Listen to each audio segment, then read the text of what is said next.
आप सभी शिक्षक साथियों को मेरा नमस्कार।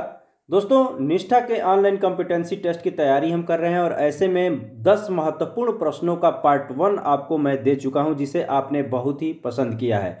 दोस्तों, उसी कड़ी को आगे बढ़ाते हुए आज मैं आपके लिए लेकर आया हूं पार्ट 2, जिसमें 10 महत्वपूर्ण प्रश्नों का पुनः संग्रह है और उम्मीद करते हैं कि आज का भी ये वीडियो आपको बेहद पसंद आएगा।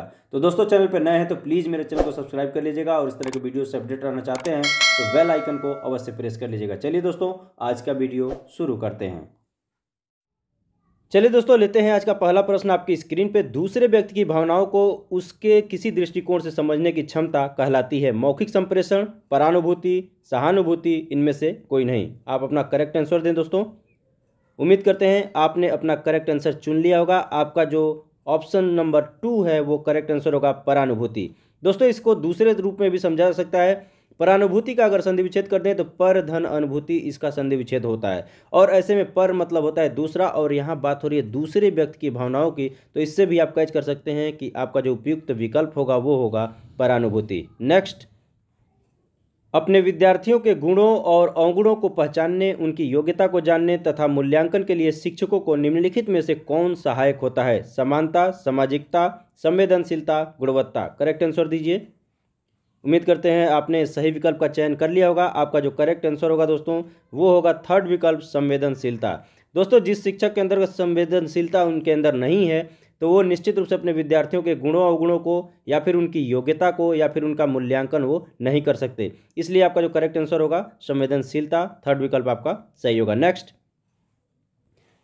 अगला प्रश्न है दोस्तों, दिव्यांग जन अधिकार अधिनियम किस वर्ष में लागू किया गया था? 2016, 2017, 2018, 2019। करेक्ट आंसर करें दोस्तों। आपने प्रशिक्षण के दौरान देखा होगा, स्पष्ट तौर पे जब बोला गया था उसमें लिखा गया था, एक लाइन थी दिव्यांग जन अधिकार अधिनियम 2016। तो इस तरह से आपका दोस्तों करेक्ट आंसर होगा पहला विकल्प 2016। नेक्स्ट, राष्ट्रीय शिक्षा नीति निम्नलिखित में से किसका मार्गदर्शन करती है? उच्च शिक्षा का, प्रौढ़ शिक्षा का, स्कूली शिक्षा का, उपर्युक्त सभी। करेक्ट आंसर दीजिए दोस्तों।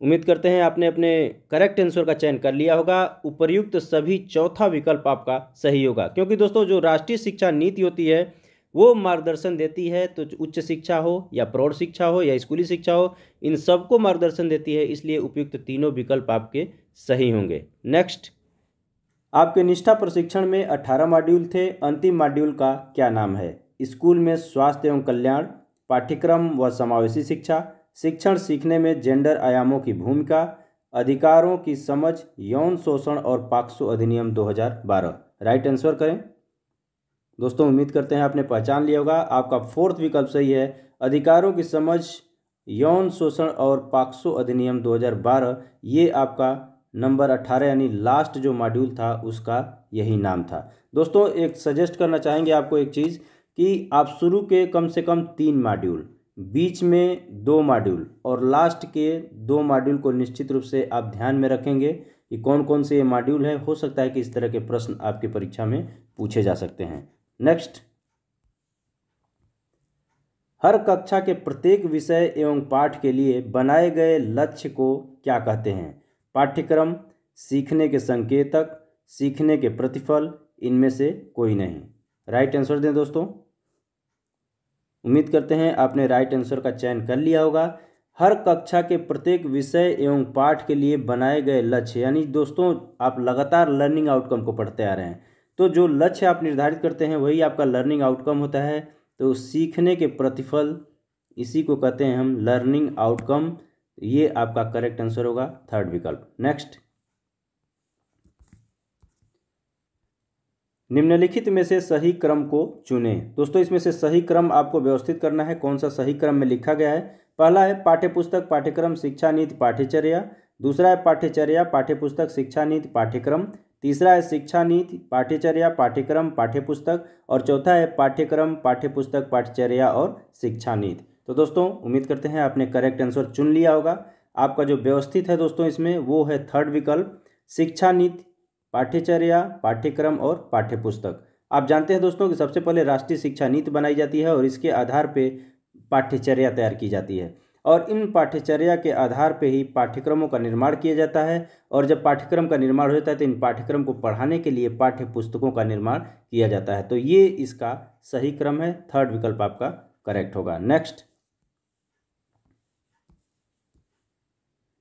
विद्यालयों की गतिविधियां और दिनचर्या का निर्धारण किसके अनुसार होता है? पाठ्यक्रम के अनुसार, पाठ्यचर्या के अनुसार, राष्ट्रीय शिक्षा नीति के अनुसार, इनमें से कोई नहीं। तो आप करेक्ट आंसर दें। दोस्तों उम्मीद करते हैं आपने सही आंसर चयन कर लिया होगा। जो विद्यालयों की गतिविधियां है दोस्तों और दिनचर्या है वो आपकी पाठ्यचर्या के अंतर्गत आती है। करेक्ट होगा आपका सेकंड विकल्प, पाठ्यचर्या। नेक्स्ट,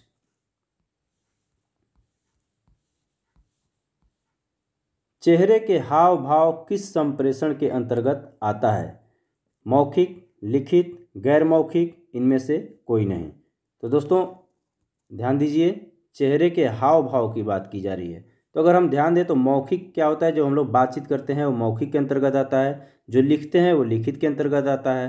तो चेहरे के हाव भाव से न लिखा जाता है और न मौखिक रूप से कुछ बोला जाता है, हाव भाव में कहीं आवाज़ नहीं निकलती है। तो ऐसे में दोस्तों ये गैर मौखिक के अंतर्गत आएगा। तो आपका थर्ड विकल्प सही होगा।